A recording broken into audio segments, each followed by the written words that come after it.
Okay, the Board of Education will now resume its August 15th, 2024 regular board meeting. If everyone would please rise and join me in the pledge.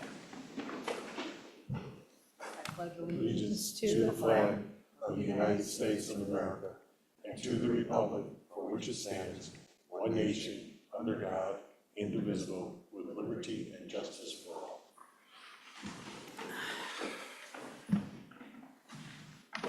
Thank you all for coming. I apologize for us being a little bit late. Our closed session that we had before ran over a little bit. First, I would like to welcome Sherry Klump from the Wheeling Park District for joining us again. It's always good to see you. I think this is the third time in a couple of weeks. Not at a board meeting always. But not at a board meeting. No, we've seen you several other places. Just want to, any individual who is physically present at the meeting who wishes to address the board, please complete a comment card and give it to Ms. Del Royale. Anyone virtually attending must complete the public form linked on the agenda, and any written public comments may also be submitted via email. So we'll start now with our board communications, and I start with the NSSEO update. The highlight of all of the NSSEO meetings is what they call the Shining Stars, and that just highlights students or staff or community members that have done exemplary things. And this year, or this month, we celebrated all of the coaching staff, coaches, assistant coaches, helpers, that helped all the kids for the Special Olympics, or CAAEL, which is the Chicago Area Alternative Education League. Just seeing all the highlights of these kids preparing for the Special Olympics is just so heartwarming. We have also started celebrating what are called Shooting Stars, which are students that have left the NSSEO program and have gone on to do amazing things. This was one of our first ones. We had one, I think, maybe in June. But this month we had a young woman by the name of Gianna Bethel, who had been a student at Timber Ridge several years ago, but returned to her home district and ended up graduating Elk Grove High School in just 3 years. So she accelerated her high school program and is moving on to Harper College. And just seeing the kids that you know had so many problems when they were younger going on to college and beyond is just amazing. We also had a very thorough presentation on the continuous improvement plan. Spent almost an hour going over it. And it's taking a backseat this year because we are working on the strategic plan. And lastly, we assigned our committee members for facilities, finance, audit, and all that. And I have again volunteered to be part of the policy committee because I like policy. I don't know, I'm weird that way. But that's it. We're looking forward to a very successful year at NSSEO, as we always do. So next we'll go on to EdRed. Bill, do you have any updates? Yes, I do, Debbie, thank you.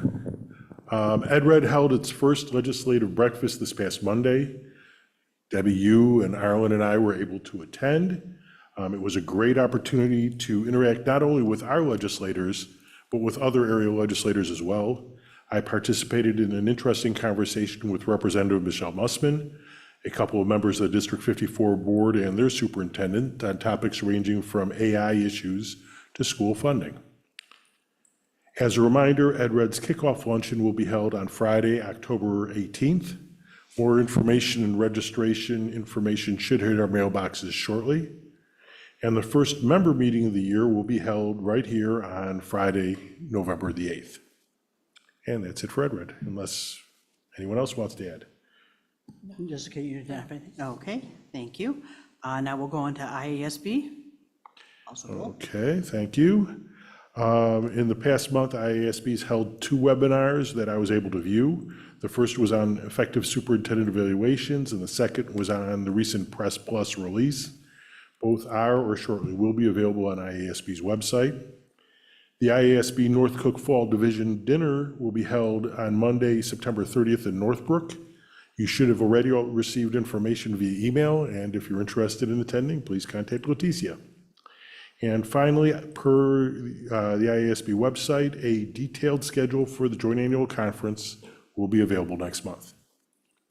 That's it. Unless, Phil, did you want to add anything for ISB? Phil? For ISB? Yes. I just attended one of their webinars that a week or so ago. It was probably a bit less than what was expected.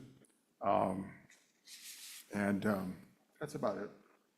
Okay, thank you. Actually, I do have something from IASB that I would like to read. It's from Kimberly Small, the Executive Director. It says, "Dear members of Board of Education, congratulations. Your Board of Education is one of 46 to earn the Illinois Association of School Boards 2024 School Board Governance Recognition designation. This recognition is designed to acknowledge those school boards that have engaged in activities and modeled behaviors that lead to excellence in school board governance in support of quality public education." And when we get our new plaque or tab that goes on it, I will let everyone know, but I think this is awesome, something we strive to get every 2 years, and just can't say how proud I am of our district and all of my fellow board members. So this is awesome. Okay, next we go on to North Cook. Arlen. Thank you very much. Nothing really from North Cook. We're between meetings right now and gearing up for the fall, so nothing new to report. Thank you. Also, Arlen, the Wheeling Township 708 Board. Well, there we have some interesting things happening. So last month, prior to the Wheeling Township Board meeting, I was asked to come into a private meeting with one of my colleagues from the Housing Task Force to speak to Kathy Penner.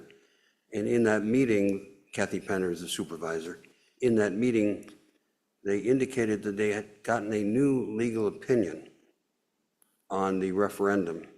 The new legal opinion no longer attributed not funding it to what they have said for 2 years, but rather that there was in the new legislation a flaw that left out a line, and it turned out to be correct, actually, that line was left out.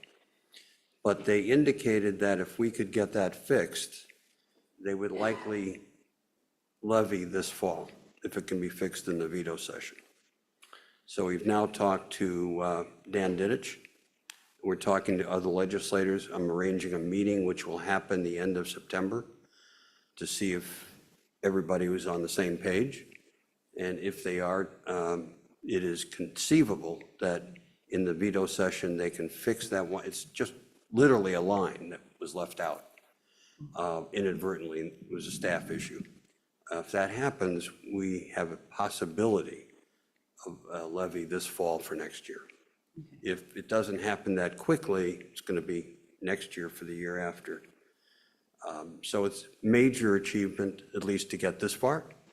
And it's, I think, because of all the hard work of so many people who have gone to the meetings and been there and listened and spoke, as you have, Deb, and you have too, Stacy. So I think they're feeling that and understanding it's not going to get better. Awesome. So I'm delighted with it, but we're not done yet. Thank you. Stacy, did you have anything else to add? No, actually, I had the honor of helping a few applications for the Vernon Township Board, which will be funding there this year. So that's very exciting and will actually potentially have a positive impact on us, as some of our local agencies that serve us peripherally have applied for funding through the Vernon 708 Township. Awesome. Thank you. Okay, now we'll move on to our local government updates. Bill, do you have any additional updates? Nothing additional. Arlen, anything else? Well, I just bring you up to date on movement within Arlingtonites, which will have a very interesting contested election for mayor next spring. There'll be probably, looks like, 2 current board members running and probably an outside third person. And there will be 3 open seats on the village board. So it's going to be an interesting year in Arlingtonites. Okay, thank you. Stacy, do you have any other updates? We had the honor of hosting the Chamber of Commerce meeting here at this building a couple of days ago. Thank you to Cass for joining me. It was I think, a pretty fun meeting. Events coming up here at the District 21 building in partnership with the Chamber of Commerce include, I had him send me everything because I have a bad memory. September 30th will be a legislative forum that's held here. Thank you. September the 30th, a legislative forum, information to be released about that tomorrow. Manufacturing event with IMEC held here on October the 1st, Tuesday, October the 1st, 8:30 a.m. And it's a morning, sort of a morning networking and lunch event on maximizing your ROI, hosted by Regina from Reynolds, who is lovely if you haven't met her. She is a great community advocate. I had the honor of attending in business after hours for the new Stumara, which is the new Georgian restaurant just down the street. If you have not popped in there, you should. It is amazing. Which restaurant, I'm sorry? Stumara, it is the new Georgian sit-down restaurant right next to Georgian Food Art, right over by Katie Foods, right? Yeah, Right yeah, next I know. door. They had a lovely event that I attended that benefited Heartland Animal Shelter. But the chamber, I think, is really very invested in getting involved with all local agencies, including the Chamber of Commerce. And it was, Cass was a lovely addition to the meeting. And the last thing I think that they're going to loop us into, thank you, Dr. Conley, is next year's back to school run, in which they're going to build a committee, and hopefully Cass can join on to that committee. And they were grateful and appreciative that District 21 was interested in participating in that. Other than that, it was a packed Plan Commission meeting in Wheeling last night, and if you have a few minutes, you should catch it. Well, Thank you. Phil? One of the unfortunate things about still working downtown in the Loop is that I don't have the opportunity to get to very many things out in our district. Over the weekend, though, on Sunday, I wanted to compliment the Wheeling Park District and Sherry for the International Festival. It was a wonderful event. Outside of the beautiful weather, the amount of different organizations and ethnicities and so forth that were putting on singing and dancing and so forth, it was just really cool. It was just really cool. So I did have the pleasure to see our newest state rep, Tracy Katz-Mule. Her little booth was almost right next to us, so we spent some quality time together as well. Thank you. Dagmara, do you have anything? Jessica? No real updates, just because we are in August. I just want to welcome all of our teachers and our staff back to our schools. I hope everyone is getting settled in their classrooms. And as weird as it feels to say, we are nearing the end of our summer break. I feel like we did so much stuff, but it went really fast. I just want to wish everyone a wonderful back to school in a couple of weeks. Another wonderful year of growth and achievement is ahead of us. Absolutely. Thank you. Okay, next on the agenda is the Staff Communications Superintendent Report. Well, good evening. We have several brief reports that we want to bring to the board. We're going to be starting off with Cassandra, who will be sharing with us the staff communications, community engagement and communications update. So, Cassandra? Thank you. The other day, you said you preferred Cassandra. No, I know. I was going to So- ask for a clarification to Well- make sure I didn't get it wrong. Yeah. You can call me Cass. Okay. Cass it is. So, Cass, take it away. I'm happy to provide this update for you from last year's communications. Oh, and you know what? I took it wrong. I took my mouse. So last year, we produced 12 staff newsletters and 12 family newsletters, and there are the numbers. There's over 9,000 community members now who are receiving our newsletter. We did update the format into this software called Issue, which is an online publishing software, and it almost looks like a magazine. We did stop translating into Polish, after October, and we switched to Ukrainian because the Polish numbers were going down and the Ukrainian numbers were going up. And we did move some of the features, the My Why, the Rising Stars, and the Meet Our Alumni. We took that out of the newsletter and we put it on social media because it was just clogging up too much space there. So here are the numbers, and you can see from the family newsletter, it really peaks in August. That's when everyone is looking for information and pictures and events, and and then it drops a little bit in September, and then it goes kind of a straight line through the rest of the year. You can see the orange is the Russian that we stopped and picked up the green, which is Ukrainian. And those are the numbers down below for the family newsletter. And here's the staff newsletter, same sort of thing. It really peaks in August and September when teachers and staff are looking for information about calendar dates and how to get into the building and all that. I'm thinking, and I'm going to talk to Andy about not publishing this in the other languages because the majority of our staff is reading it in English. Here are the open rates. So the family newsletter, people open 23% of the people are opening it, 25% of the staff is opening our newsletters, and the industry average is 26, so we're a little lower than it, the average, but we're working on increasing those numbers incrementally year over year. Looking forward, based on a survey that we put out, we are going to change our format again to a software called S'more. It's more mobile friendly. We got some feedback that the issue online publishing magazine doesn't read very well on phones, and the majority of people are reading it on their phones. This software translates automatically, and it's better integration with YouTube and video. So we are thinking about doing surveys, contests to deepen engagement and get more people reading. Parent Square is another software that we use to send messages out, and these are just stats about how many posts are being done in the district. Top schools are Field, Tarkington, and Kilmer. Just more figures that Andy pulled for us. If you want to know more about this, we can dive in deeper into some of these stats. And then more figures as well.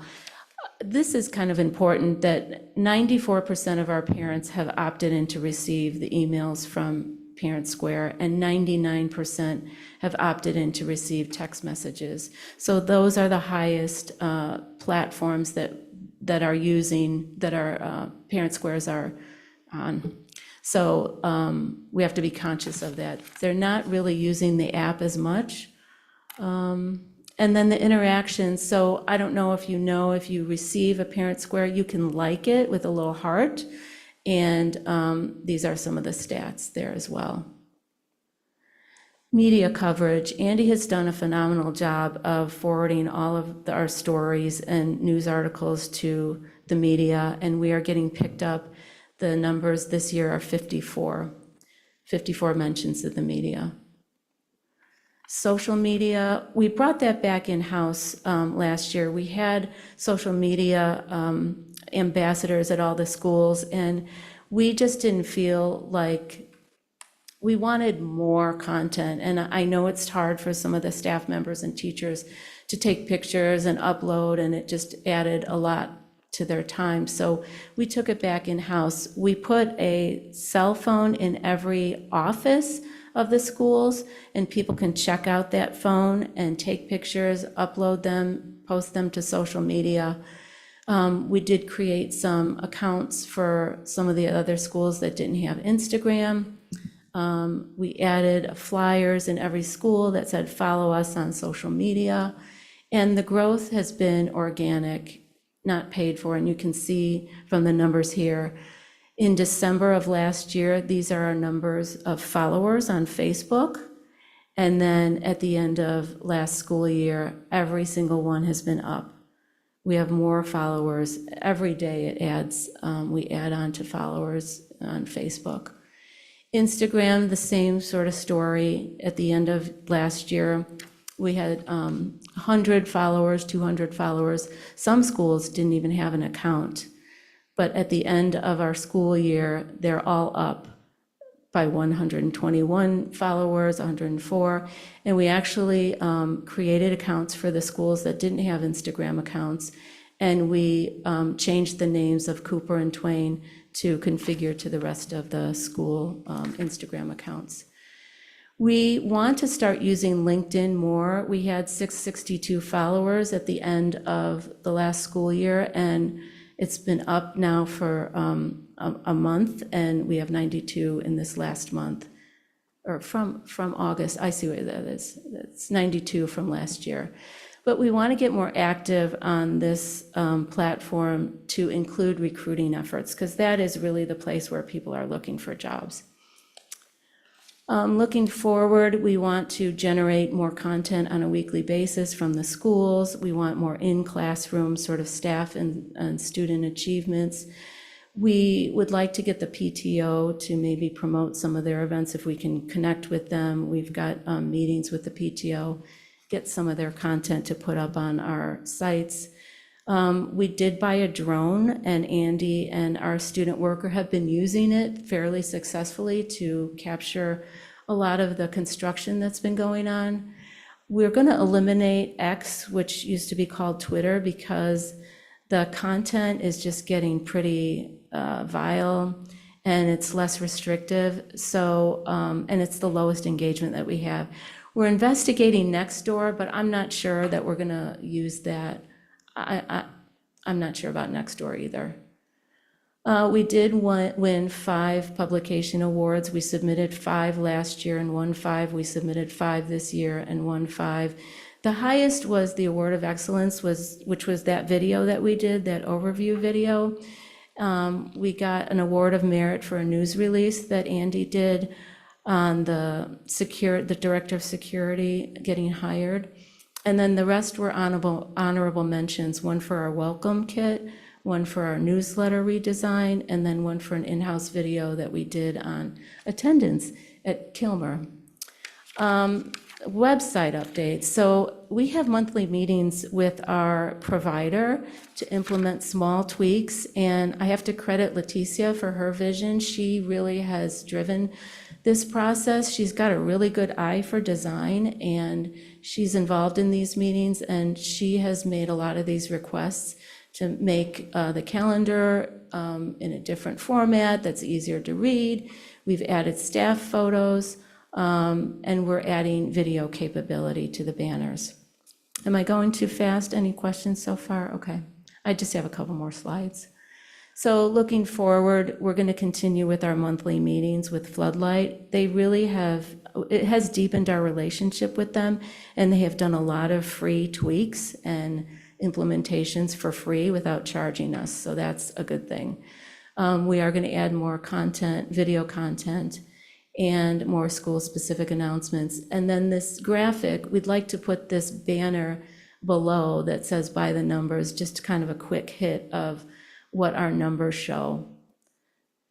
And now we turn to community engagement. So we have attended lots of events that deepen our engagement. We were at the International Festival that Phil was talking about. We help promote the 8th grade promotion, National Night Out, the job fair that Mary Beth Canty and others did here. We did the Latino outreach event, and many, many more. And it's just a way to connect with the community. And I'm meeting lots of people and making good connections and meeting alumni to write stories about them. And then this is a different type of engagement that we're involved in as well.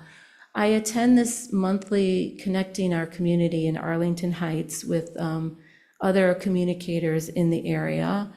I do belong to, and so does Mike and Bob, the Rotary Club of Buffalo Grove, which is so much fun to go to. They're just a stitch.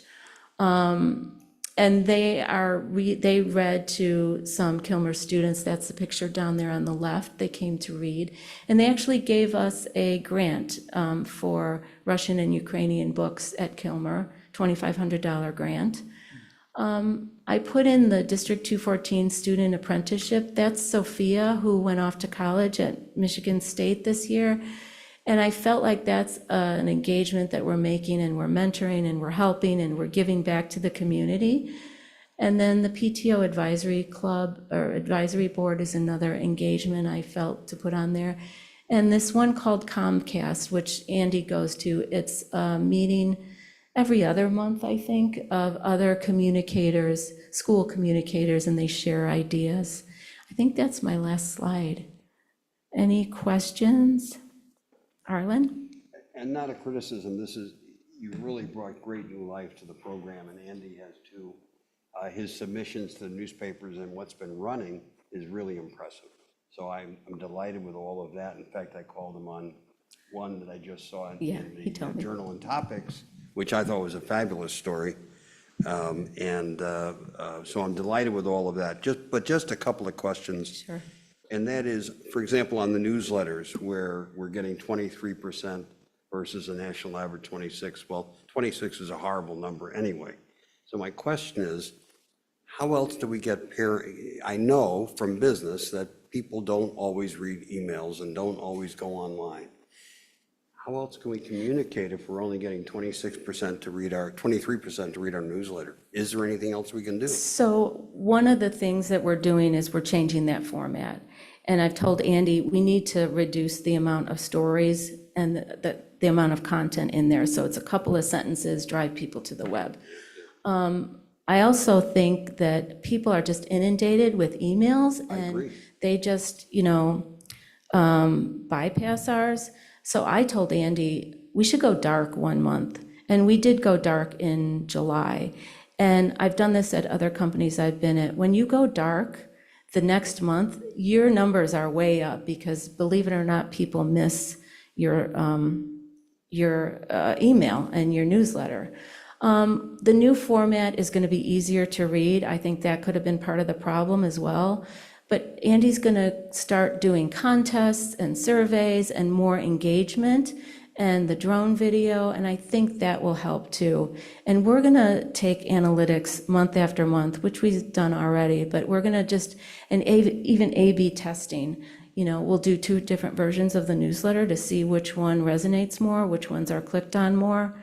So those are the things that I know. And, 26% is a quarter of the people are reading it. And our goal is to increase that incrementally year over year, month over month. I think the other thing, and Castle alluded to this, is the fact that, the new format is much more approachable on mobile devices, which then also connects to our texting ability. So to your point about email, we know that the preferred method of communication is text. So, that's one of the things that our Parent Square app is so powerful, is because it does communicate through text. So I think the combination of a more mobile-friendly, platform, as well as increased, text, hopefully will get us there. But, to Cass's point, people are inundated with. Oh, I know. I think there are some limitations to what we can do but I would also say that I think our parents also are getting, primarily information from teachers, from the schools themselves. So there's a lot of different avenues in which the information is getting out. Okay. I have a question. Oh, go ahead, Bill. I had Then one other Arlen question. has more. No, I had one other question. But wait, On the top school post, you mentioned 3 schools that were doing well, but you didn't mention the others. So how far off are the others compared to the 3 top schools? We have to look into those analytics. Okay. Yeah. And, we do have analytics on every post that is done. And when you send out a Parent Square, you can see who is opening it and who is not. But to look at every single one, that's 9,000 people. I'm going to a seminar and I'm going to ask if there's a way to segment that to find out, is it just the 5th grade parents that are opening that email? Is it the Hispanic families that are opening that email? So we need better analytics to be able to move forward with more initiatives. Okay, thank you. Stacy?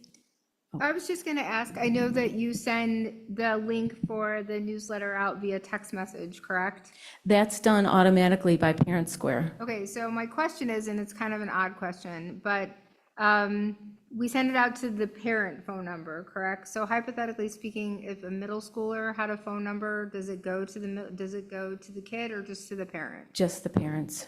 So, I mean, at some point, I would like a way, I know when I was a parent, most of the time, my kid would say, hey, there's a newsletter coming out or whatever. So for some of our parents, if there's a way to get the kid to help push that parent, especially since we have so many second language families and so many parents who may not access it except through their child. And I was, single parent, 3 kids. It really, I mean, I'm not proud to say I taught my kids how to sign my name for first day of school forms when the oldest one was in 5th grade, just because I was overwhelmed and inundated. So if there's any way to help kids help their parents access that, that would be great. I mean, we can certainly take a look at that. I can say that I have some concerns about access to kids' cell phone numbers. 100%. So there would need to be some digging in terms of, is it parental consent? Do the parents need to add that to a I don't particular? even know if it's necessarily the cell phone that would be the right way for it to go, and I'm really just talking about middle schoolers, not anybody younger, but any way that we can bridge that communication gap, I think might boost those numbers up. We'll look into it. Yeah, just curious. Yep. Okay. What about sending it to the district email, since all of our students have emails? Again, that's something that we can do. So, again, we'll look at it. Yeah, just curious, that's all. Yep. Okay. Did Not a question, Cass, a compliment. Thank you. No, not from me. Oh, No, not from me. I take it back. I have happened to run into a local blogger who used to be a high school journalism teacher named Stan Zoller. He does Buffalo Grove News and Info. It's a little thing on Facebook. And he came to me to say that we are pushing out information in such a manner and such an amount that is not equal but to any school district in the area. And he truly appreciates, as someone who's trying to report on the news, all that you're doing. Thank you. I have to give kudos to Andy because he is really the one that is pushing out all the information on social media, the newsletters, and Parent Square. Thank you, Andy. You're a great team. Jessica? Yeah, I want to thank you again for your time this afternoon. I think Cass and I had a really nice conversation about all the work that she and Andy have been doing and some ideas and thoughts for next year. As a parent user of Parent Square, I think it is a very complex but very user-friendly platform. I think it could be utilized so much more, especially by the PTOs and anyone who's putting out a flyer or a form or anything that needs to be completed. If I can do it from my phone and then have a record of it, because you get a form, you fill it out, 2-3 weeks later, your kid says, hey, I need to go to this event. I can go back and make sure that I've completed the form, and everything is right there on my phone. And it's a great tool to communicate individually with my kids' teachers if an issue comes up, or there's an issue on a field trip, and I know that it's all, it's confidential, it's all housed right there in one place. And I think it's a great tool. The more we can use it, I think, honestly, the better. I don't think we are using it to its full potential. I don't think you're we are right. either. I know that in the few years that we've had it, I have used it more and more and more every year. And I know that there's probably more we can be doing with it. If I can just make a little digression here, please don't add Nextdoor. Just, my biggest concern about it is that you cannot get off Nextdoor. I just don't think it would be, all that useful. But one of the big points that Cass and I talked about was the newsletters from the individual principals. And my main question was whether, there's any top-down direction to the principals of, it would be great if you could put out a newsletter every week or every other week, or, set a specific schedule for it. And the example that I gave was Mrs. Netzel at London. Every Sunday night at 9 o'clock, I know I'm going to get a newsletter from her. And sometimes it's very short and sweet, sometimes it takes, 10 minutes to go through, but it's always just so clearly laid out. Here's what's going on, here's the link to the PTO meeting, here's the upcoming dates for the next week. And it's been a great resource for me, getting accustomed to the way things work at London over the last 2 years.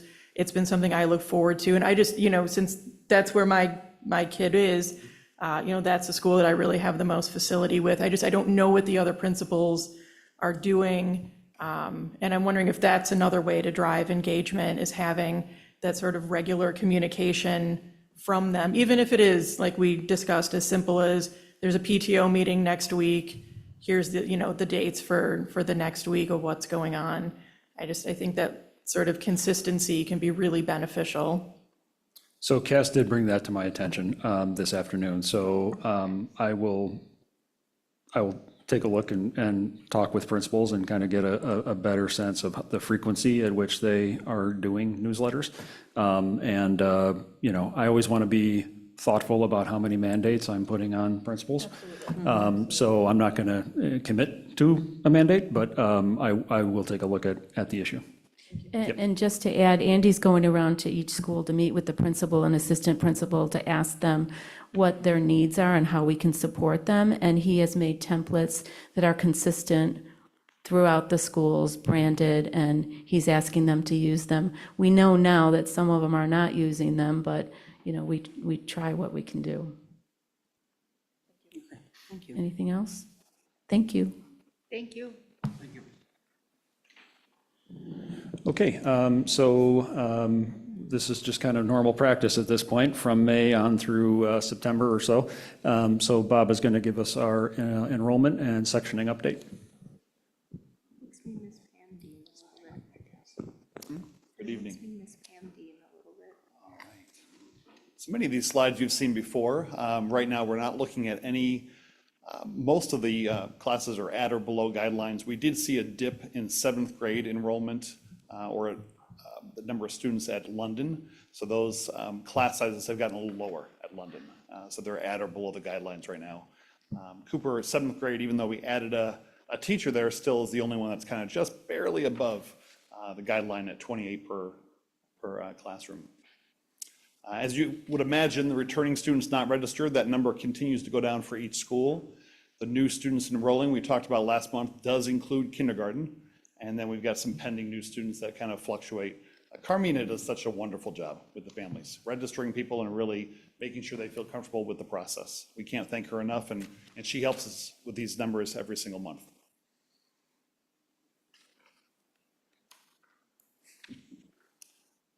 So right now, we're only looking at, I should have Cooper as 7th grade there, so I'm sorry about that. And that's it. We got it London instead. It should be the opposite. So I did the wrong one there. So Cooper has got the sections that are in 7th grade that are 28. Right here, we've got the average class size, very, very reasonable across the school.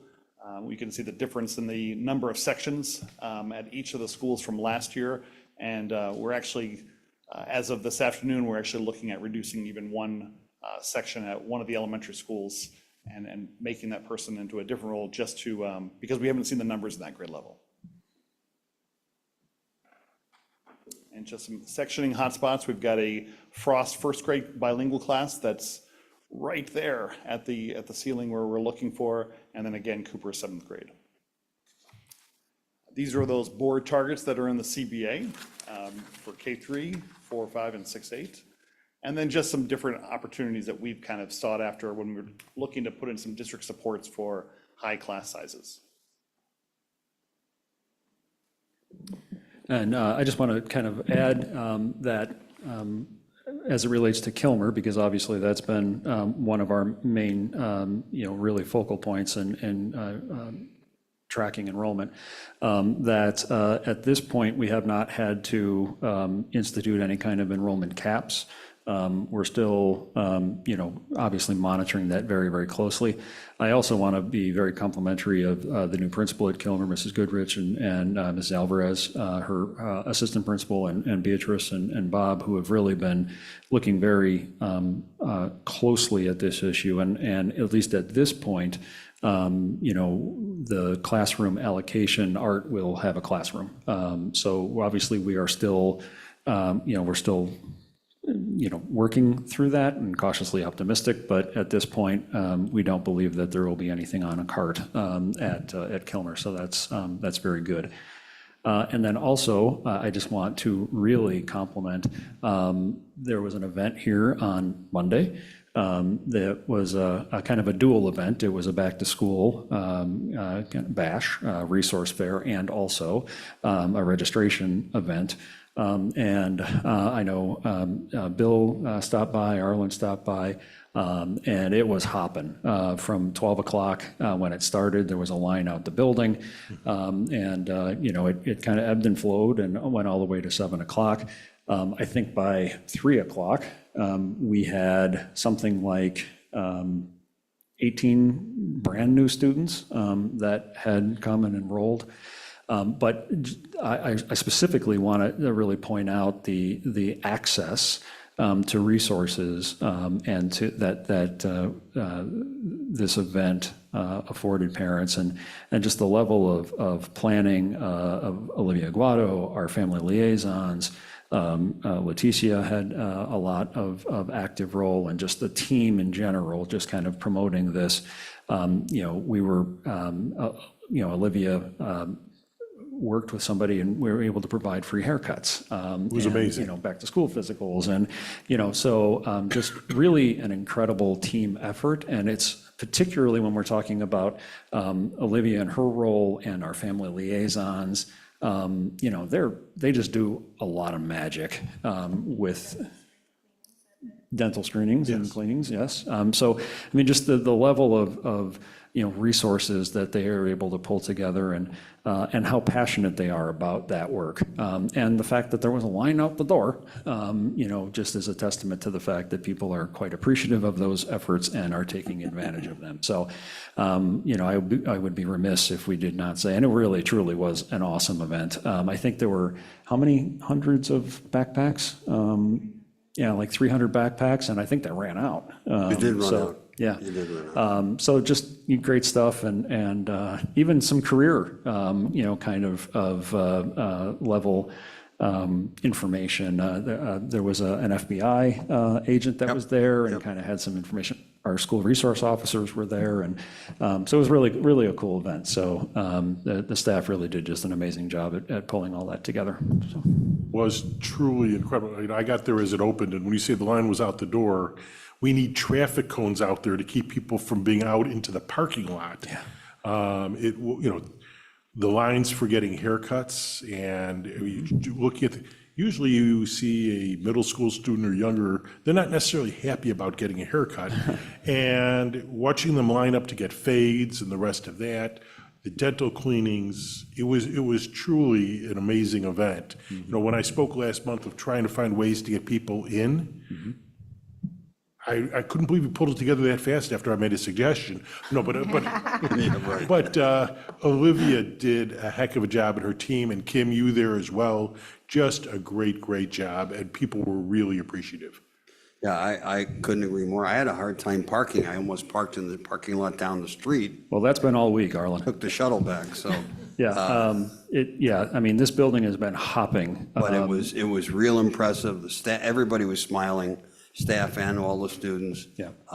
And the kids were having a ball. So thank you to everybody who participated. It was great. Well, and I should add on that when we're talking about this building has been hopping all week, that has added on a layer of work and stress to Tom and to our custodial staff, and just Jesse and because they have to set it up. They're setting up, they're taking it down. I mean, there was a big training in here today that ended at 2:30, 3 o'clock, and then they had to swoop in and get this set up.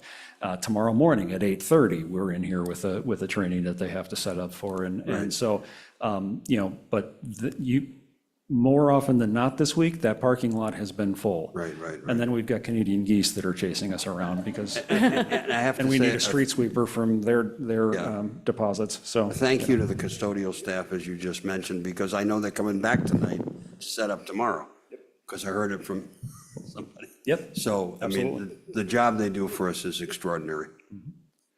The other piece that I wanted to mention was the work that Beatrice and Anya's team has been doing with the language screenings. We've had so many throughout last spring, throughout the summer, at such an early stage that we're able to really make sure we've got the kids in the right spots, so. So just a quick mention, and it was mentioned to me at the Chamber of Commerce meeting. They're asking a lot about demographics, and especially the change in demographics in the district. I know you're talking to John and to Len and other ones, but specifically the Economic Development Department is super interested in the changing of demographics. Maybe as you're speaking to him about other things, you could slide him over a Fall Housing Report or the link to it, because it's interesting to them. We see it first, honestly, before the village. Yeah, so if you want to have them reach out to me, I'm happy to. Which I suggested, Yeah, absolutely. yeah, Sent 'cause, them your way. Yeah, and I appreciate that, because we've got a lot of different types of data, that some we can share, some we need to scrub before we share, so, I think they're, as I said, I think we see it before, at a school district level before they see it. I mean, I got a call from a village trustee on Monday on his way to the village board meeting going, "What is going on at your building?" I'm like, well, I'm so glad you asked. But again, like, I think that we see stuff, we are more ground centered than sometimes the village trustees are. And so I think assisting them with what information we do have, I think would be beneficial for everybody. happy to talk to them anytime. No problem. Thank you. Thank you. Okay, thanks, Bob. So moving on, we're just going to give a pretty brief summer construction, and then, of course, the Kilmer modular installation, which is complete. So, Michael. Next month will be a purely operations and finance meeting, I believe, between the actual pictures we'll show for summer construction, because yesterday was substantial completion, and I'm very happy to say that everything was substantially complete. We have 2 libraries that have furniture completely moved in, 2 others that have started deliveries this week. The finishing kitchens are done in every building and ready to go. We have just done an incredible amount of projects this year, as you all know, over $20 million. And Longfellow will be very pleased with their new bathrooms. It's just been a very successful summer. And then you add in the grades 3 through 5 furniture, 6 through 8 math and social studies, as well as resource and intervention rooms that all were there when people got to their buildings yesterday, except a handful that we ordered a little bit late because we wanted to see where building trends went. So it has been an incredible summer. The operations team, maintenance and custodians have done an enormous amount of work. Saturday in the Kilmer modulars, they were moving coat racks around, hanging whiteboards, and those rooms were ready to go when teachers showed up yesterday. So it has been a successful summer. Next week or next month, we'll go ahead and have some pictures, and then we'll have some other finance pieces. So take your vitamins. As far as the Kilmer element, the modulars go, this has truly been an effort of a ton of different people to get us to the point where we are now, so that it can open. Just a few pictures. As you can see, it truly does look like something different than the classrooms that were modular classrooms of 10, 20 years ago. It's a brand new building. It has 4 classrooms. It has a workroom/office that we're going to house some specialized services in. It has a boys and a girls restroom, as well as a staff bathroom, small custodial closet. It truly is an extension of the actual school building itself. You can see the furniture's in there. The picture on the lower left, the white in the middle is actually covering the ViewSonic as they make sure that the room is completely set up and free of dust and everything. But as you can see, the rooms are set up so that the front of them are identical to the classrooms. A whiteboard in the middle, a ViewSonic in the middle, whiteboards on each side. It has the grades 3 through 5 furniture in here because it's housing 5th grade. On the back wall is an extremely large 12 by 4 foot whiteboard plenty of natural light in the room. They had coat racks on the inside, but like we've done with all of our classrooms to give more space, put them in the hallway. It is brand new inside and out. And you can see that this is a learning space that truly will be one that people can go to and feel like they are inside the school. I would dare say as we change out floors and bathrooms in all of our buildings, this actually may even be as nice, if not nicer, than a lot of our spaces, and I think the kids will enjoy it. So, again, but only for a period of 2 to 3 years. So, I do want to thank some people, and it's a long list, but up at the top is the Village of Buffalo Grove. They have been an absolutely incredible partner to the district on this. They are approving some items that we're approving tonight, Monday, and have done that on faith because of the relationship that this board has established with the village, and that the working staff of both groups has with each other. And without them, we could not have gotten this done. They even went last month and called the Water Reclamation District to say, whatever you need from us, we will help, but we need this to open for school. So that was a huge effort. And then MWRD has been great. It's been a little bit slow, but it's been great. They've been thorough. The Cook County Board of Commissioners, especially Commissioner Scott Britton, has been phenomenal. His chief of staff or his district director, Barb Cornu, has been great to work with. Our civil engineering team, our construction managers, and our architects have been great. And then on the right side, you can just see all of the contractors that have been in there over the last month to make sure that this site is ready. And I will tell you, it'll be nice for all of the classrooms to actually have their space, have services in spaces, and not have anything on a cart. And I think it's a testament to how quickly this board moved when they heard of the issue, and then our construction team to get this done. Any questions? Yes. No, but I do have a question. The Kilmer Playground, I know that got slightly delayed with the modular issues. Can you give an update on the timeline for the playground work? Yes, we were in contact with the Water Reclamation District today. We submitted on August 7th a second set of reviewed plans. We submitted the prior, which was a first review response back in July. The process has been moving quickly when we get the request to go ahead and get it submitted, but slowly during the review period. And the Water Reclamation District is overworked and understaffed, much like all other agencies. So nothing has been held up as far as us being able to enter the building. That being said, what we're waiting on is the playground because of the fact that they had some catch basin requirements that are off of the playground. We disputed the numbers at first, but we said, you know what, doesn't matter. We're just going to go ahead and make the improvements. That's what was submitted on August 7th. As soon as we hear back from them and get the go-ahead, we can start removing the playground. The goal is not to do it on day one of school. Obviously, we want kids to enjoy the first day. But once it's settled in and we have the permission, it'll take about a month to do. And we do want it to be installed by the fall. Storing it really isn't an option for the year. And really trying to give them the experience that they all expected when they came back is the priority.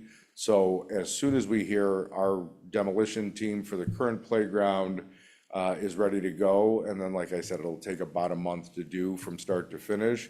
The good news is we're connected to the park. So we've got the basketball court since the unit isn't there. We've got the park right there. We've got the baseball field, the track that goes around the baseball field. We have Gaga pits, so there is ample space for recreation, so that's the good news. The bad news is that for about a month, it'll be out of commission, but we've already planned for all the safety initiatives to make sure that it's fenced off. The equipment comes in early, leaves after kids go home, so that way there is no conflict in the kids and the equipment. Thank you. just a comment that I may have shared privately after the last meeting that you were at with me. And in that meeting, before you got there, Dane Bragg came over to me and said how terrific it was to work with you and our team, and that they were 1,000% support getting everything done for us on time, as did a couple of the trustees. So the reputation that you've developed with them is fantastic, and we appreciate that. Thank you. And Dane's a incredible individual to work with, so.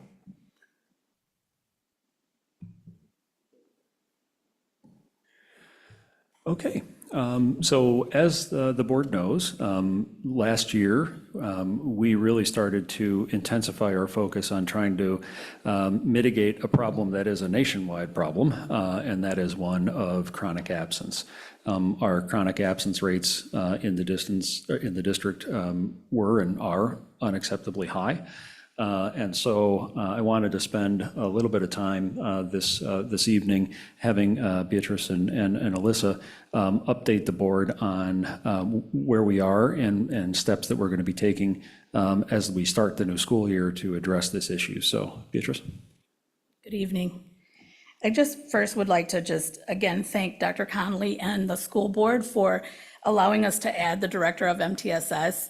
Alyssa has officially, Dr. Shapiro has officially been on the job since July 1, which really means like last April or whenever she was board approved, right? Starting to work on some of these initiatives, and she really has hit the ground running, and we're just really excited about having her a part of our team and all of the work that she's going to help move forward. So thank you. Why focus on attendance? So Dr. Conley kind of already mentioned, right? We're concerned about the rates that we're seeing. I will say that our rates are comparable to national averages. It's not like we're, off kilter from national averages, but we also know how important attendance is. And we definitely know that if we did more communication and more efforts, we could definitely see some improvements. And we know that that will impact our students' learning, as well as social skills, right, with them being consistently in school. The other thing I want to highlight is, right, we know that early intervention is the best way to close achievement gaps, regardless of any student's background. We're fortunate, right, that we have a preschool program, and we're fortunate that we've had all-day kindergarten for quite some time. But when we look at the data, those groups actually pre-K through first grade, we're seeing much higher levels of absenteeism than we are with other grade levels. And so, of course, then that impacts how much we're actually going to be able to close that achievement gap, because we need our students to be here in order for that to happen. Just really quickly, right, some key components to the initiative. We're going to be refining how we're tracking student absences by establishing consistent attendance codes. I know the board also has, right, a memo, an executive memo in the packet as well, just kind of laying some of those out, and Alyssa will speak to them more. In addition to that, we are also looking at cleaning up how we're defining when a student is counted as half a day absent versus when they can count as full day absences, because we want to make sure, right, if a parent can just pull a kid out 15 minutes, before the school day ends, or, right, 15 minutes just late coming in or out from an appointment, they still would be there enough minutes to count as a full day. And we would much rather have them be a little bit late than be absent the whole day. And so that's something else that we're working on cleaning up. Obviously, right, the education piece. So all stakeholders, right, this is going to be a district-wide initiative, and all of us are going to play a role in making sure that we know what the expectations are, and particularly also with increasing our parent outreach and support. We're going to regularly monitor our student attendance data at both the school and district level. So in previous years, right, we've looked at average daily attendance, but we haven't really broken it down and looked at who are the students that are already chronically absent and kind of tiering those kiddos, right? So kiddos in the green that are where we want them to be with their absences, they're on track, versus students who are borderline hitting that chronic, and then those that are chronic, and trying to intervene earlier with those particular students.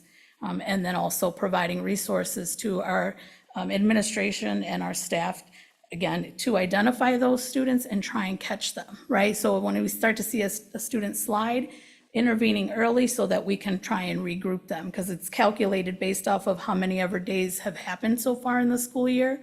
So if we catch early enough, we can absolutely get kids out of, right, being in that tier 3 concerning realm. This is a slide that the board has seen before when I reported on the school report card, but I just wanted to bring it back today just as a reminder. Chronic absenteeism actually counts for 20% of our designation, right? So those are the weightings of all of the different things that go into the school designations, the summative designations. And so when you look at that, right, growth for English language arts and math are at 25%, and then the next highest criteria indicator is chronic absenteeism. So again, another reason why we want to focus on that, because we know that it has a great impact on students' ability to learn and achieve, and again, with all of their social pieces as well. Any questions about what I've presented so far? Okay. So one thing that I want to highlight is attendance is considered part of MTSS, and that's why we have Dr. Shapiro here with us also this evening, and she has been doing such great work in this area, and so I am going to turn it over to her to kind of dig in a little bit more on the initiative and the steps that we're working on. All right, thank you. So as you can see here, this is a piece of what the MTSS framework consists of, the system that we have. And so it involves the academic components, the behavioral health and attendance, as well as social, emotional. And we can see that they all have their spaces, but also there's a huge intersection between all of them. And throughout that, it's the continuous cycle of improvements. We want to make sure that we're constantly evaluating, defining, analyzing, implementing, and revising our process. So with that, we know that attendance is a major focus that we want to have this year, really reducing that chronic absenteeism rate. So we are looking at that social emotional aspect, and we know through AAR, Attendance Works has put out a lot of research about the ways that we can get students to school, and it starts with those relationships that are essential for positive learning environments, physical and emotional health and safety, adult student well-being and emotional competence, and then the academic components. And so we want to make sure that we are incorporating all aspects as we are looking at attendance and really doing some root cause analysis of why our students are not here and how do we get them here.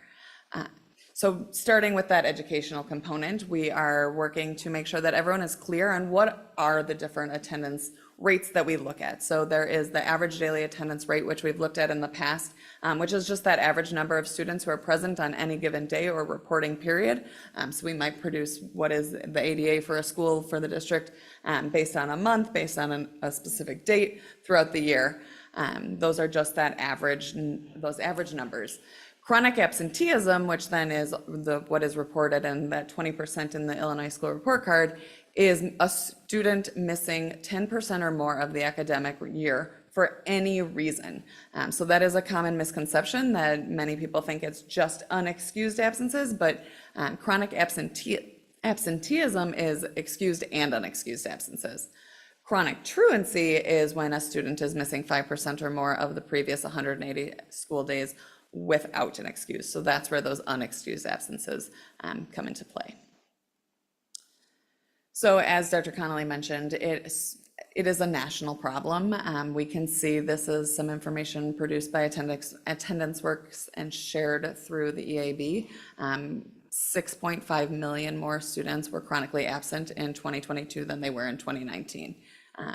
This is a huge problem, and if you've been watching the news, you've probably seen lots of districts who have already started are already out there saying how important attendance matters is, and so they're talking about that, and so we are going to do the same. Why attendance is important: students are less likely to read at grade level by the end of third grade if they are chronically absent, and they're 4 times more likely to drop out of high school than their peers. At this rate, they've shared that it'll take until 2030 to return to pre-pandemic levels of absenteeism. So this is significant work that we have ahead of us. Why is this happening? Some of the research is showing, right, parents are underestimating the frequency of children's absences. It's just a day here, a day there. So they're not really counting and understanding how many days add up, right? It's just 2 days a month, but then 2 days a month really does add up. Another challenge is parents are unsure of when to send their kids to school. We spent a long time in the pandemic saying if they sneeze, if they cough, please keep them home. Now we're saying please send them to school. And so we want to make sure that they're in school. And so a lot of that education comes in of what are the guidelines now and how has that changed and how can we make sure that students are in school. And some of that we're excited because we're sharing just information even about the health center so that students can come with that if are concerns about being sick. And another one is just parents are now doubting the value of attending school. They feel that we were online for so long, we can get this information. And so they're not as worried about getting their kid to school physically. So we want to make sure that our families are aware of how important it is to be physically in school each and every day. So today we are looking at what are those excused versus unexcused. And so there is a memo in your packet tonight. But what are excused? So valid causes as defined by ISB include illness, medical appointments, dental appointments, doctor recommended quarantines, funerals, religious holidays, and legal appointments. And we are recommending that missing the bus, oversleeping, work, and babysitting are causes for unexcused absences and really defining that. We're working on then ways that we can track those absences in PowerSchool so that we can also look at that data and be able to disaggregate the data of where our students are and why they're not attending when they're absent. So what are our next steps and how are we going to tackle this challenge? Starting with that universal parent education campaign. So making sure that every parent is really aware of when to send their child to school, what the harm and the cost of regular absences is, and then support's available because we know that there are times when there are challenges being faced at home or mental health challenges or other illnesses that may prevent a student from coming to school. And so making sure that we're providing that information for families so that they can get the resources that they need. So we are working on magnets that you'll see in just a moment, having those translated, thanks to Cassandra and her team for getting those translated, and with every school's mascot, so we can print that. So parents can then just throw something on the refrigerator and truly keep track of those absences, making sure that they're monitoring that.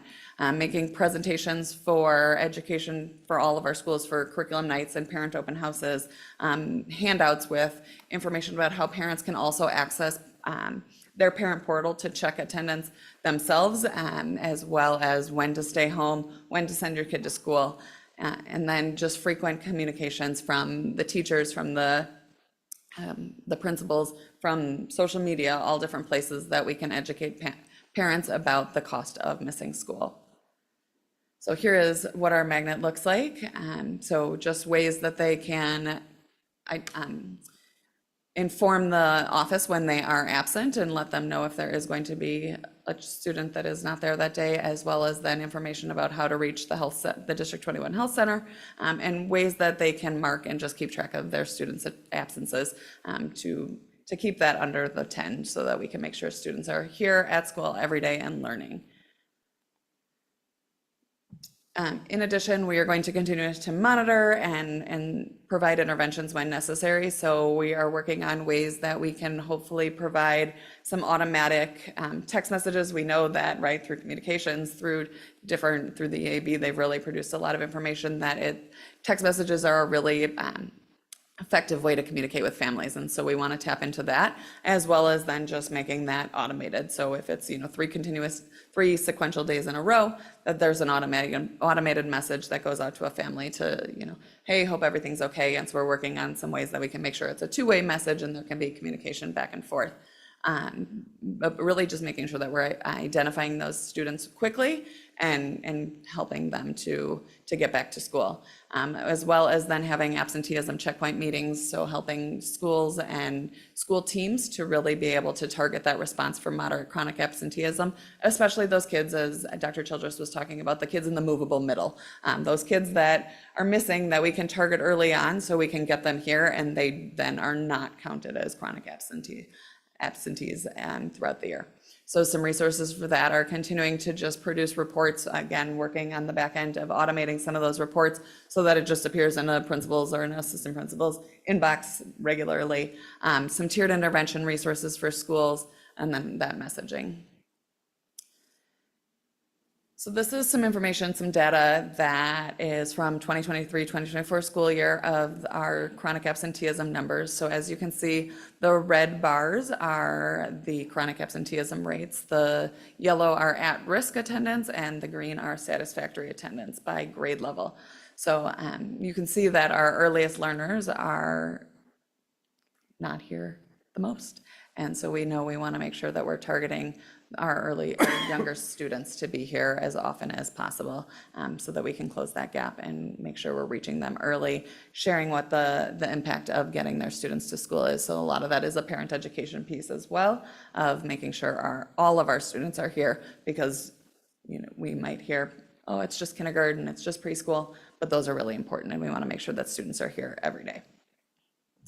And then just the numbers, if you're a data person and want to look at the data in different ways, just like me, this is another way to look at it. So just by the numbers, we can see that over 1,500 students were chronically absent last year, which was about 23.45%. Any questions? Yeah, Arlen. So given the magnitude of our problem, and given the fact that, at least it seems to me, that the only way to break a cycle like that is one-on-one with parents, as opposed to mailings and other ways of communicating, will this not require more staff to actually break this cycle? You want me to answer that? I think initially, to be perfectly honest, is the awareness level, because we believe that once we've educated, right, our teachers, our parents, our students about it, that in itself is going to help drop that number. So that's the first layer. We don't want to immediately start requesting for additional staff when we know that we haven't done a full-blown, for lack of a better way to describe it, an attendance campaign, right? Like, we need to make sure that everybody is educated about this. And I think that once students and parents are educated about it, you'll see those numbers dropped. I've done a similar thing previously and in another district, and we saw significant reduction in chronic absenteeism just by making sure that everybody in all of the stakeholders were educated on it. So once we kind of get a better idea where we are on those numbers, then there might be some requests, but we do have our family liaisons. So some of those students where, you know, are having more challenges that need some additional support, those families, we do have those folks as a resource, as well as, right, teachers reaching out and administrators reaching out. So if that's. If I can just add on that point, we also did in the spring, we submitted a grant to ISB that also contained within it funds for attendance liaisons. We're awaiting word on that grant. So if we secure that grant, we may have some ability to bring on some attendance liaisons, and they really would be styled in much the same way as our family liaisons have been. So, you know, we may this year even move in that direction, but we're, like I said, we're still waiting to hear back on that grant. Okay, so given the seriousness of this and your hope that the information campaign is going to help, how often should we look at these numbers as a board so that we can not be surprised by the numbers in the future?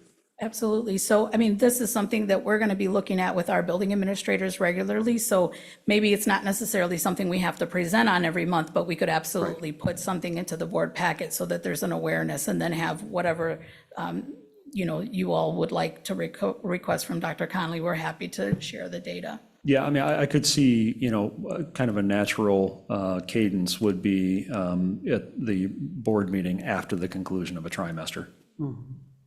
Makes Okay. sense. Yeah, so. I just have a quick question. Do you have one, Bill? Okay. So obviously, ground level classroom teachers have a big role in how often their students come to school. Are there any special tools or anything that you're doing from a classroom perspective and in an engagement perspective with classroom teachers and their parents to get them to be a part of that process? Yeah, we're actually, Alyssa has already put kind of a toolkit together that outlines the different levels. I don't know if you want to talk a little bit to that, Alyssa? Yeah, so I've been sharing together a toolkit exactly to identify just ways to focus on the tier one, right? What can we do as a building? What can we do as a classroom? Here's some communications, right? So even teacher scripts of how to call and talk to parents about attendance so that we can build teacher confidence, because yes, it does start in the classroom, and that's really where we want to make sure that there's a solid effort to get kids to come to school, because the teachers make a huge difference. And so lots of just grab ways that teachers can grab tools right from this toolkit. Awesome, thank you so much. Bill? Just to quickly understand the numbers in a different way, the benchmark is 10%, missing 10% of the classroom days to be chronically absent for any reason. That's 180 days. That means we're having 23% of our children approximately missing at least 18 days a year. That's correct. That's the numbers when you look at it that way. It seems to me now, and also you went through things very quickly with the different things that you're proposing. I think I understood you say that there's going to be messaging out to parents when they start hitting benchmarks immediately, a text message, parent score, whatever, to let them know, hey, you're at 8 days, you're at 10 days. Not waiting for them to check it off on there. I mean, I think the magnet is great, but that's, I think, requiring perhaps more than we can expect right now from some of our parents, that we are immediately and quickly getting to them, you're missing this many. I mean, I understand children could be ill. I even could understand that sometimes parents take them out for a long weekend, but 18 days in a 8.5-month period is a significant number of days. And I assume many of them are going well past the 18 days. Yeah, well, I mean, we have, some students that are well past the 18 days, but that's why I think so much of it is an awareness piece, because I don't think that parents always are keeping track of it. So, right, the magnet is not the end all, save all, right? But surely a lot of the steps that we're putting into place are what we refer to as an early warning system, right? So we let parents know, like, your student is, if you continue on this track, they will be chronically absent, right? And keeping track of, okay, your student has already missed 2 days, they're at, right, this percentage or that percentage. But the awareness that they know their students really can't miss more than 10 days. Otherwise, right, they start to fall into that chronically absent range. And the awareness that it doesn't matter if it's excused or unexcused, because that too is a very, in my experience, what I've noticed is there's confusion about that. They think if, as long as they call them in, that it's okay. And that's still not, it still counts against us. And then also with the early learners, right? Parents often think, well, it's just preschool or it's just kindergarten, but you're developing habits with your children, right? And again, that's where we're closing the gaps the quickest, right? In those early years, we have a much greater chance of success to get students on grade level when we can get them early on. And so if they're missing 30% of their school year as a kindergartner, that is going to impact our ability to close that And gap. let me add that, don't we have the ability, if we have a child with a long-term illness, someone who's going to be out for days, to still educate them and bring them out of what would be considered chronic absenteeism? So in a way, even illness isn't, I mean, 1 or 2 day illness is an excuse, long-term illness is not. Right, there's other things that you can put into place to be able to support students at home, absolutely. Homebound and different things like that. Thank you. Question, yes.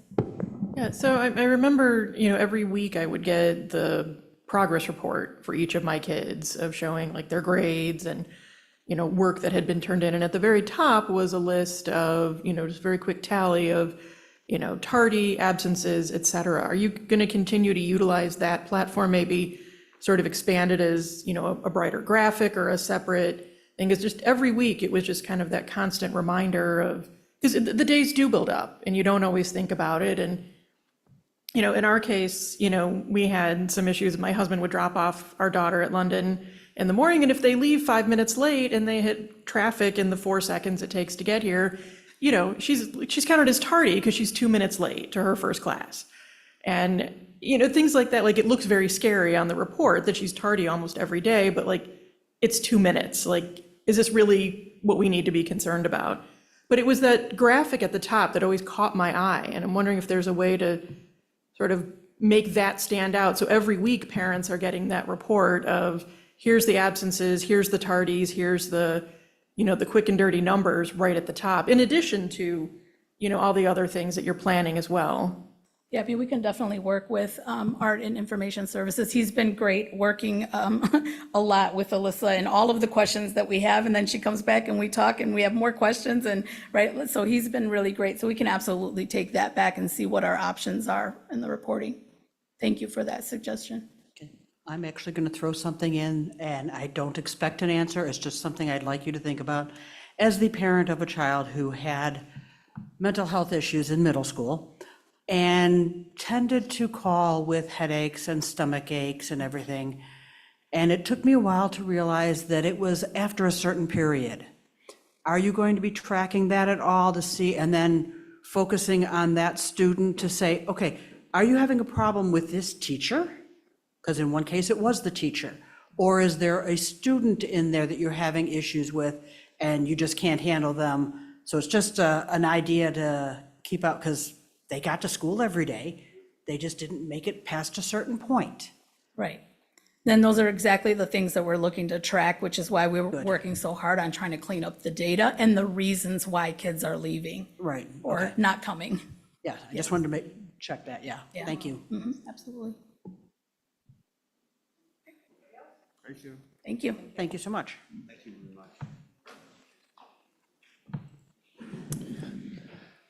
So that is all for our reports this month. I did want to make note to the board that we did add in just a couple of slides into your packet, reporting out on our Seamless Summer program. We will report on that formally in September, but I just wanted to alert you that we have some of that information. We just put it in there today, actually. So, but just wanted to draw your eye to it. And those numbers are fantastic, yes. There, but more to come in September on that. Awesome, thank you. Okay, and we have now reached the public comment section of our meeting. The board will allow any individual to share a public comment for up to 3 minutes. Such comment should not include the discussion of personnel matters, which should be brought directly to the attention of the appropriate school official. During public comment, the board and administration listen to comments but may not respond to the public. Leticia, have we received anything? No, we have not. Mike Frantini, have we received anything online? No, we haven't. Cass? No. Thank you. Okay, next section on the agenda is the consent agenda. This month we did not receive any Freedom of Information requests. There are conference and travel expenses for the board to approve, which are for the attendance of 2 board members to the EdRed Legislative Breakfast on August 12th, 2024, and for the attendance of 1 board member to the 2024 Joint Annual Conference Pre-Conference Workshops for a total of $383.86. Phil, did you have the opportunity to review the financials? Yes, I did. I just had a few questions that I had needed some clarification on, which were satisfactorily responded to. Awesome, thank you. And does anybody need anything pulled from a consent? I'll make the motion. Okay, thank you. Second. Roll call? Stacy? Yes. Phil? Aye. Dagmara? Yes. I vote yes. Debbie? Yes. Bill? Aye. Arlen? Aye. Motion carries. Thank you. Okay, we have now reached the new business section of the agenda. We have one item under new business, the presentation and approval of the fiscal year 25 tentative budget. Michael? Good evening. We will make this short because the real presentation is next month for the final budget. Perfect. So as you know, every year we have to schedule a date for the public hearing. That's something we're going to do tonight. We have 30 days to put it on display. That way anybody in the public can go ahead and take a look, see if there's any questions that they have, any questions you have. We published that notice of public hearing. We'll do it no later than August 19th because again, the notice is a 30-day notice. We'll review and revise the tentative budget over this next month, looking at numbers. And there are some numbers to look at based upon our transition to Skyward, which has had some kinks in it, but we are working through those little issues here and there. We'll conduct the public hearing at next month's board meeting, formally adopt that, and then put it on file with the State Board of Education and the county clerk by September 30th. One of the keys to the new revenues for this year is that property tax revenues increased again. Obviously, CPI was still strong. It wasn't 5% that we're getting off of, it was 3.4%. But when you think about where we were a number of years ago, and we had 0.8% one year, and I believe 0.2% another, it continues to be strong. And we had a very good new property year. New property, we get the full amount of on our levy. A lot of growth in Wheeling, Arlington Heights, places like that, even some large, there was a TIF that came back on the rolls from Prospect Heights finally. They had a couple of issues with the audit for the airport that was holding it up. Our EBF increase, if you remember last year, I said we probably wouldn't see an EBF increase again for a while because we went to tier 3. Well, we went back to tier 2 this year, which is actually good news because it got us about $200,000 extra dollars. And then TIF distributions remain strong. The Village of Wheeling released their numbers recently. And when we didn't think it could get any better than it was last year, it did. So we are very happy that the village has had such success with their TIFs and that they have been so open in negotiating agreements with the school districts and the other taxing bodies on the distributions in those TIFs. The South Milwaukee TIF comes off this year or comes back onto the rolls off of the TIF restrictions. And we will get a bump of over $17 million in new property just from that alone. So that is something that is nice to see. And again, that's the partnership piece. There were distributions all along the way. Michael, just for clarification, it's $17 million of EAV. EAV, yes. Not money coming to the No, district. I'm sorry. I just wanted, Yeah, I forget sometimes that in my head it makes sense, but not in everybody else's. You are correct. $17 million in equalized assessed value, which will translate into property tax dollars that are not 17 million. So thanks, I appreciate that. Expense-wise, salary and benefits continue to increase. We did add new positions. We are targeting a lot of different areas. We had a committee of the whole meeting to discuss adding all the extra positions because we truly feel that they're necessary. But with those positions do come salaries. We had a few more retirements, but fewer than we had a few years ago. We had 3 years ago, we had our highest number of retirees in 1 year. That was a huge help because when the higher salaries come off, it kind of resets the salary deck. But that's okay because, we've been able to fill many of the positions. We had fewer open positions at the end of last year than we did the year before. So we're starting to get back to seeing closer to full employment with our positions, but still a little ways to go even as we start the year. The out-of-district payments for services to students still continue to increase, and that just, is not something that we can really control. The students that move in or are here and need services are just like all our other students. They get exactly what we're trying to provide them and what they need, what their IEP dictates. So these are costs that we continue to try and work with Kim and her department on to estimate, but there really is not a good way to estimate these. NSSEO transportation costs went up very large. It was 75% last year. That was due to their new contract. We have engaged in conversation on the way that they bill because we've discovered that the way that they bill transportation is not necessarily equitable because if the student that you have on the bus that day is absent, you don't get charged and that cost gets dispersed to all of the other people. So my argument was the bus still stops at that stop and you were paying for bus service for 180 days a year. You should go ahead and charge as you would for any other bill that you get. So we're actually having a call on Monday about that, which we hope will bring down the cost some. But given their increase in their contract last year with Rich Lee, as well as just the overall services, it has been a large increase. And then insurance programs, health insurance and property liability still continue to drive some costs with projected 10% increases. We don't have those numbers yet. We're close to getting them. We have a meeting with the DEA in about 3 weeks to go through the projected new numbers for next year. And we're cautiously optimistic that we can get lower than the 10%, but that still remains to see. Workers' compensation has stabilized because if you remember, we went back into self as a pool last year. We went into a self-insured model, which is similar to our healthcare insurance. And one of the things that by doing that, we had money built up, almost $400,000 with self as credit.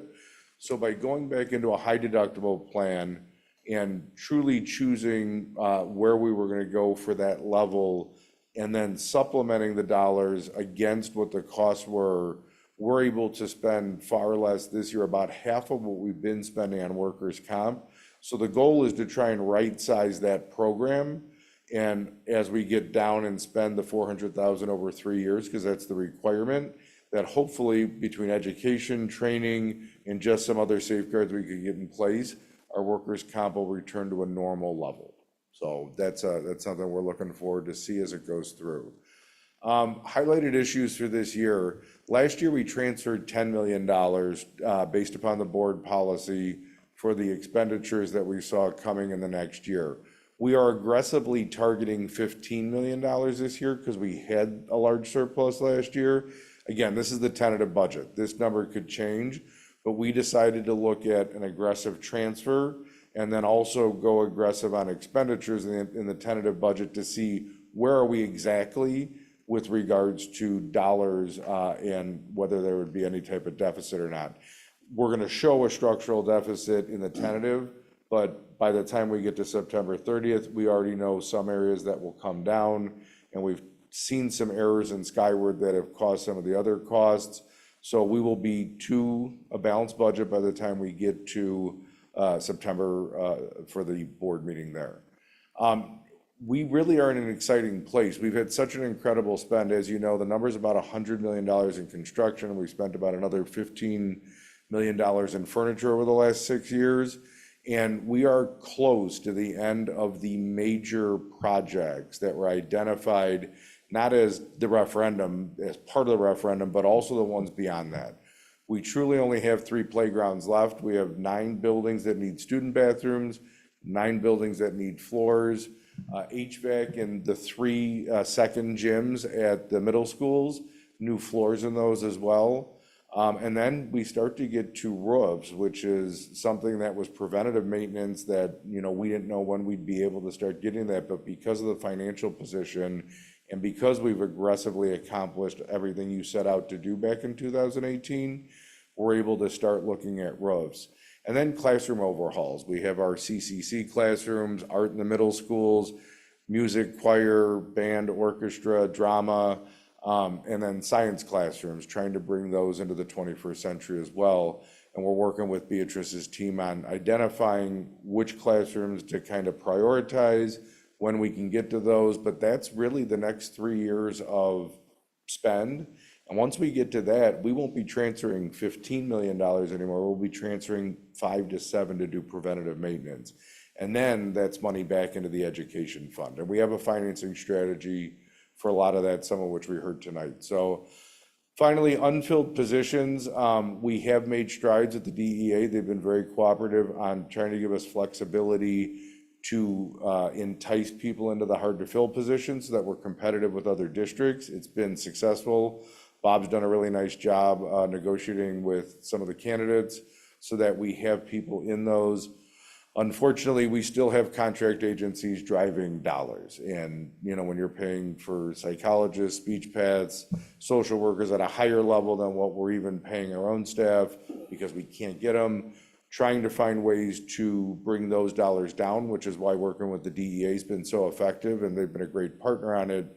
It will help us as we get further down the line, as we create this highly trained staff that we're able to attract and then keep them in the district.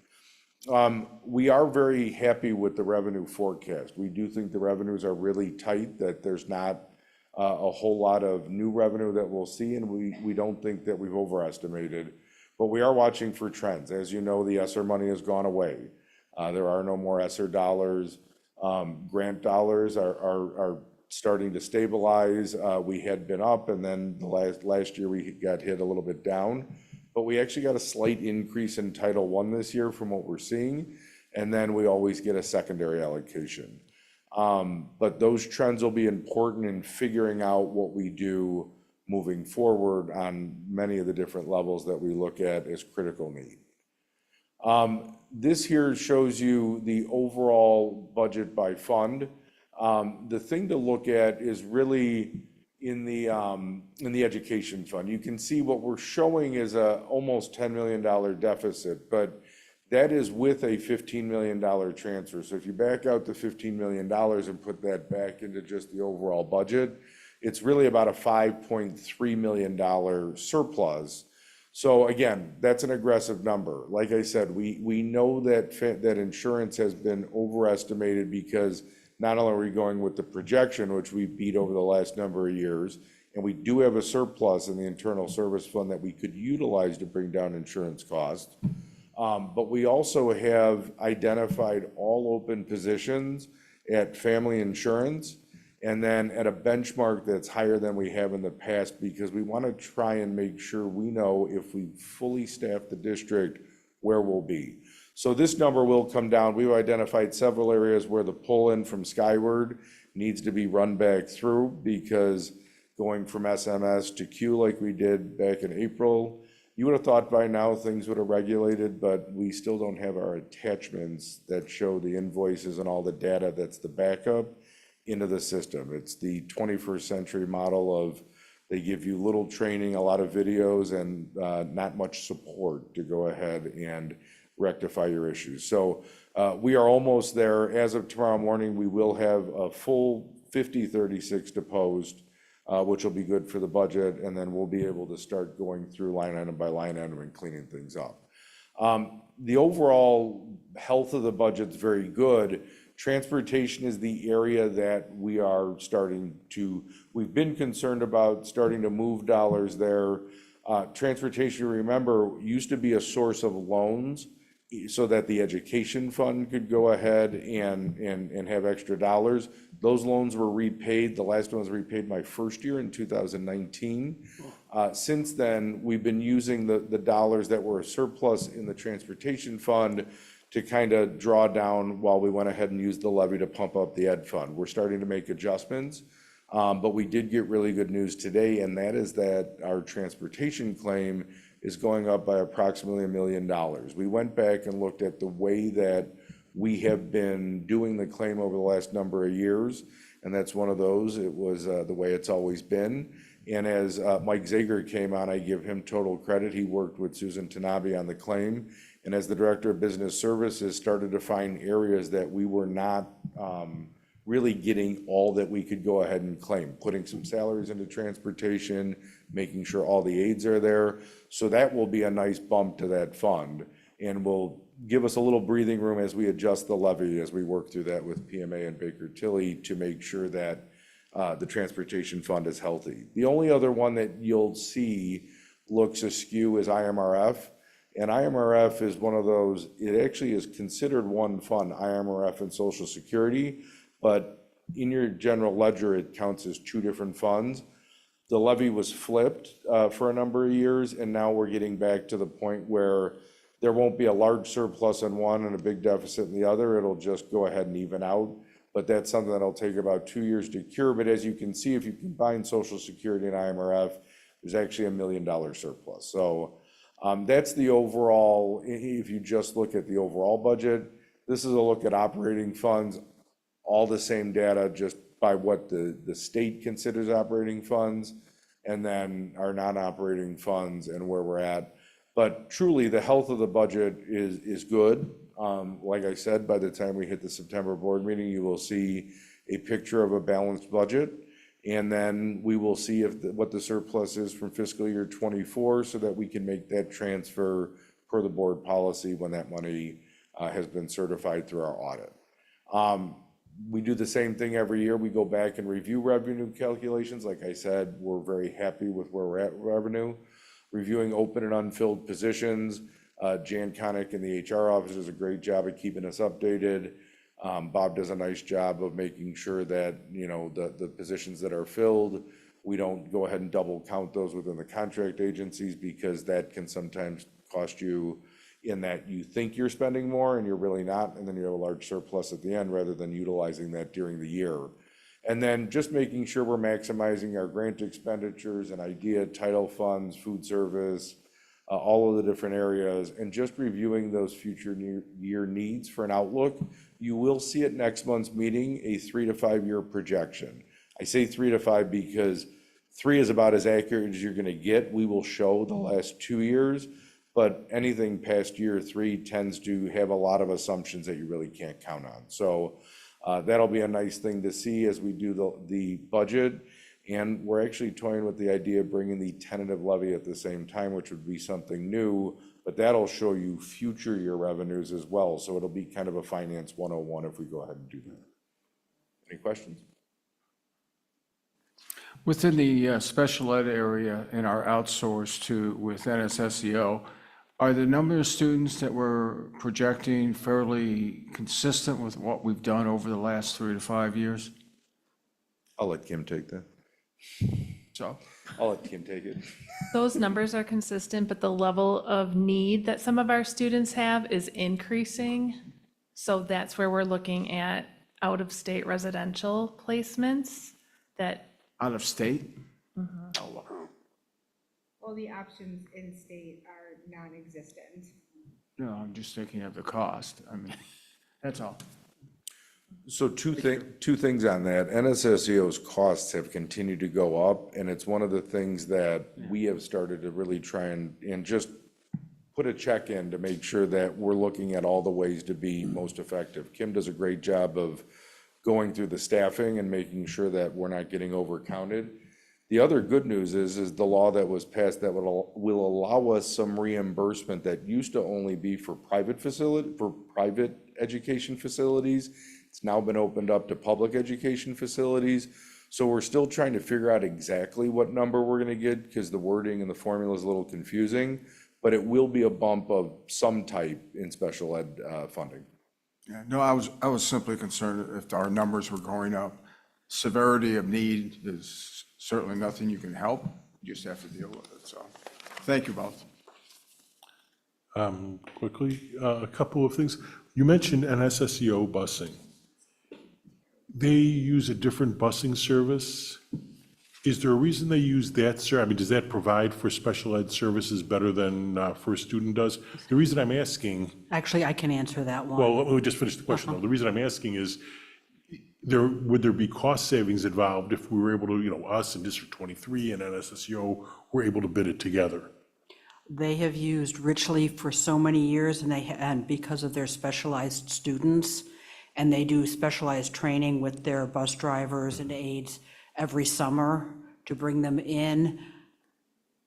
Because of this need, they have been very happy with the way that Richley has handled things, and whenever there's been a problem, Richley's been very responsive. I mean, for some of their students, they actually use their own buses. NSSEO has their own transportation, but for the most part, it's been Richley, and we have asked about going out for bid and seeing other people, and they said it's, the times that they've had to go out, Richley has always been the best bid that's come back anyways, but because of the specific needs, they definitely want to stick with them, that they don't think the other companies have not been as responsive. Okay, thank you. The second question, If you could, I think Kim has a comment on that. okay. but yes, right, the way that Richley provides service, but our bills from NSSEO come from multiple sources. So some are riding in Suburbans owned by NSSEO. Some of our students are on specialized routes with nurses. Our transportation bills come from the trips right out to Sunrise Lake, the taxis for after school. So there's multiple reasons. This isn't, our transportation bills do not just equate to students who are riding buses. There's just so many different avenues and sources that are used that come into this equation. Okay, thank you. The second is an extremely minor point, but on the agenda, we list this as presentation and approval of the tentative budget. We're not actually approving the budget tonight, are we? We're just approving the posting of the budget. Well, I mean, you're approving the tentative budget to be posted, so it's. I'm just thinking in terms of clarity for anybody looking at the agenda as to what we're doing. I'm gonna remember this for next year, because we had this discussion last year too, so that's my fault for not changing it. So I will make sure next year it's just approval of the public hearing and posting of the tentative budget. And then the only last thing is, this was a short presentation as compared to last month, or next month? Okay, I'm just curious. We'll need some, I got a little carried away, I like the numbers. yes, thank you. Thank you, Bill. Okay. May I please get a motion to approve the attached resolution placing the 2024-2025 tentative budget on public display for a minimum of 30 days before being considered for adoption on September 19th, 2024 meeting, and the publication of a public hearing notice in the newspaper. So moved. Second. Look, you got it. No, you got it. Stacy? Phil, Aye. Dagmara, Yes. I vote yes. Debbie? Yes. Bill? Aye. Arlen? Aye. Stacy? Motion carries. Okay, thank you. And before we adjourn, on behalf of the entire Board of Education and all of the staff, we wish our staff, students, and families a great first day of school and a fantastic school year. We look forward to seeing you all back in our buildings. May I have a motion to adjourn? Second. Debbie? Yes. Bill? Aye. I vote yes. Stacy? Arlen? Aye. Dagmara? Yes. Phil? Motion carries.